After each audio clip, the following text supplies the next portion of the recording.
Good day and welcome to FTM, the channel dedicated to Ferra data models. Today I want to look at some scenarios that simulate the output of the economy in the face of the pandemic. Now let me just open up my assumptions. This, if you followed this and seen some of the previous videos, you will know this is the model I use, the Ferra model, or a variant of it, where units in the population go through these stages. They go from susceptible to being infected with a disease, and this is also where they transmit the disease, and then after some time they go into the recovered state or into the deceased state. Now previously I used the simulation to simulate individuals in a population. I'm going to use the exact same simulation, but this time I'm going to simulate production units. So in this simulation there's this grid, 10,000 by 10,000, or 100 million production units in total. And each one of these units gets assigned a production or output, sort of a potential output, and that amount is drawn from a Pareto distribution. And the distribution is set up so that 20% of the units will yield 80% of the production.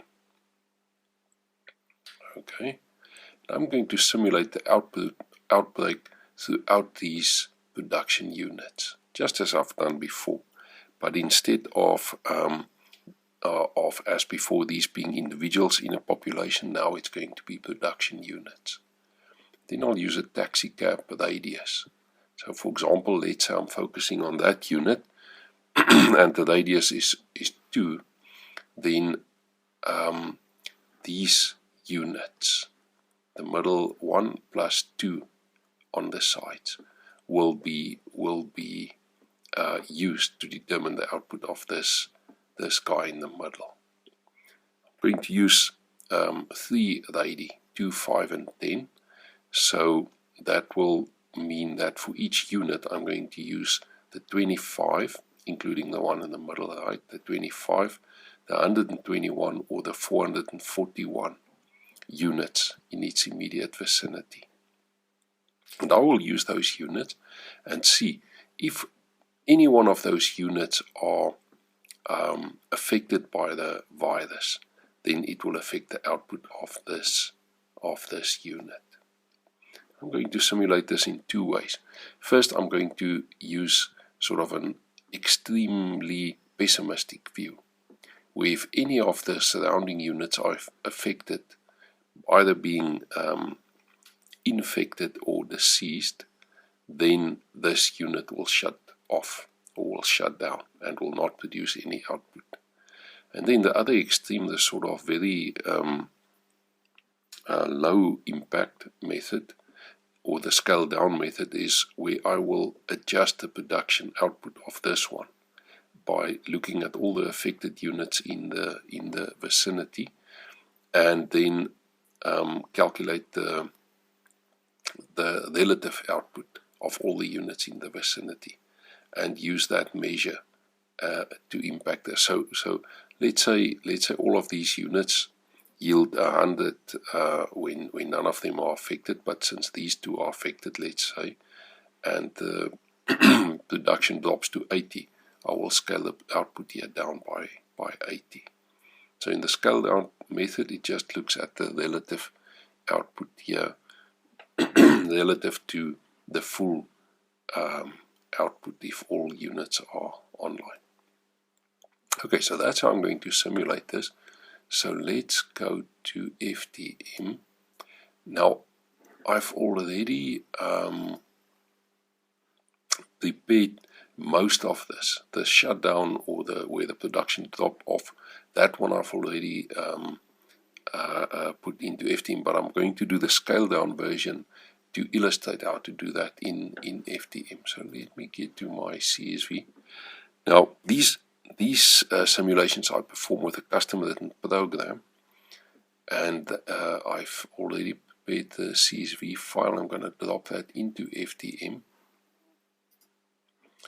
and there we go. So now that CSV is available in FDM, and let's import the data. Here I've already imported the shutdown methods production. So let's import the scale down one, which is this one. And now in this case I just need to get the settings right. The date format here is year, month, day. So let's set that. Then the names are in the first row. Everything else looks good. Let's continue. Okay, so there's the different ID, 2, 5, and 10. And I want all of them. I don't need the time measure. So let's add these 3 measures. There we go. Okay, so I've already started work on a report. Here's the report with the size of the population that's currently being affected. That's inactive, so they are either sick or deceased. And there's the impact from the shutdown method. So let's add to this the new ones, and I also want to perform a calculation here. And in this calculation I just want to calculate the average of the 2 methods, the average of the shutdown and the scale down methods. So let's calculate the average for the 280 approach, and that would be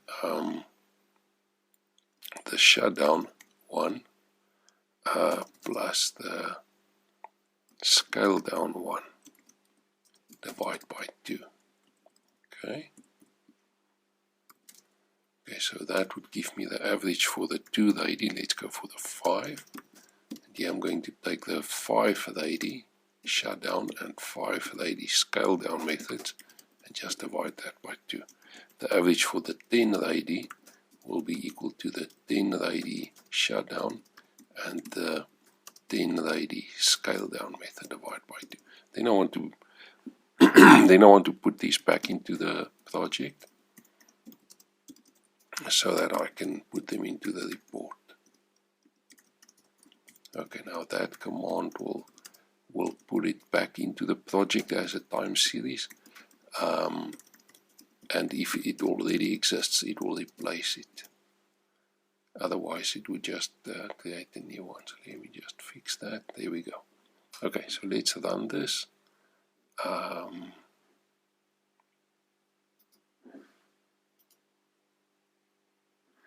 Okay, so now I have those averages, the new time series, and there's the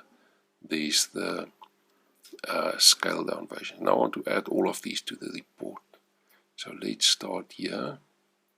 I'm going to add the scale down production 5 or 2 580 and 1080 to the report. I just drag it into the report. Then I also want to add the averages. So I'm going to put the average into the report, the 580 average and the 10 or the 10 radius average. Also add that to the report. Sorry. Okay, so now the report is ready, and this is what we get. It's a bit much at the moment, so let me see. What I need to do now is to remove for all of these ones the default. If you add something to a report, by default it will add both the levels and the first accumulation, which is the percentage change over the year. So I'm going to switch that off. I'm not interested in those percentages at the moment. I'm going to switch them off from the report, and I'm also going to switch them off in the plot. So let me just switch off all these accumulations.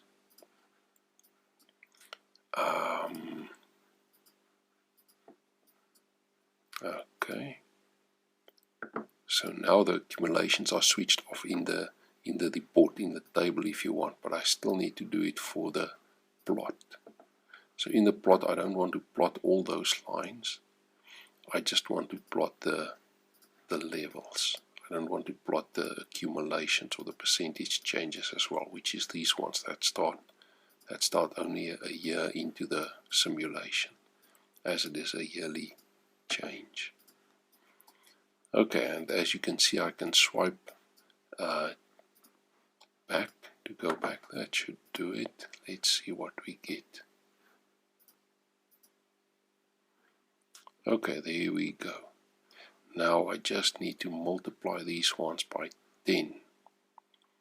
I need to set the scaling on them. So let's go back to the report. They're all percentages. And what I did was to multiply them by 100 just to make the scaling easier to interpret. But the new ones I haven't set up yet. So let's go to them. First the scale down version. And I want to scale that by 100. Then the scale down version for the radius of 5. And let's scale that one. And the scale down version with the radius of 10. Want to multiply that by 100, and then also the averages. Hope I didn't miss any. Okay, so I think I should be done by now, and then we can look at the outputs. There we go. Okay. Let's see. Now in the report you see all of those many scenarios, but I'm not interested in that. I really want to look at the image. Okay, so there we go. Quite a few outputs. Let's now change the colors a bit so that it's easier to distinguish between the scenarios. And first I'm going to, for the radius of 2, let's see here, the color is gray. So in the shut off or the shutdown scenario, so let's change the color to gray for the other ones as well. Okay, so let's pick some gray here, and maybe I'll make this one a bit thicker, and then the average as well. Let's go to that, and let's also make this average gray. Let's take that one. This is the average, so let's make it maybe a dotted one, nice and thick. Okay, so that's for the radius 2. They are all in gray now. Let's go to the radius 5. Here, the shutdown one is in blue, so let's stick to that color, and also color the scale down version in blue. As you can see, I've got a whole palette here, and let's make it a bit thicker, and then also the average. Let's get to the average, and let's make this average blue, and let's make it dotted, since this is after all the average. Okay, so a lot of what I'm doing at the moment is to illustrate how you would use FTM, but we'll get to the model in a moment. Okay, for 10 radius we'll use green. So let's also, for the scale down version, change the color to green. Let's make it a bit thicker, and let's use green. Okay, and also for the average, let's get to the average, and let's use green for the average, and let's use dots, make it nice and thick. Okay, so that should be it. Let's see, there we go. Okay, so this is the outcome. There you see, with a radius of 2 and the scale down scenario, that's the outcome. In a way, that's sort of a best case scenario, where production drops, I think, it reaches a maximum, let's say, next year sometime. And then it improves a bit. Let's look at the values quickly. Now that one would be this one. So there we go, 96. I'm not going to, for the sake of time, I'm not going to look at the values that closely. But I closed the report. But I think this one drops off by around 4%. So in a way, that's almost the best case scenario in this simulation. It's sort of a 4% drop, and then it gradually recovers. That same scenario where your connectedness is to the 25 surrounding units has got a worst case outcome, let's say, where you drop by around 40%. So let's go with the average. There's the average, and in the average we see about an 80% drop. 80% drop, and it takes quite a while to work its way through the system. Then if the radius is 5, then this is the situation. There is the worst case outcome where production completely collapses. Alright. A better outcome would be, I think it's being obscured by that line. So let's look at the plot. Let's make it even thicker. Just to see. That was the wrong one. There we go. Yes, it's being obscured. It's very close to that. And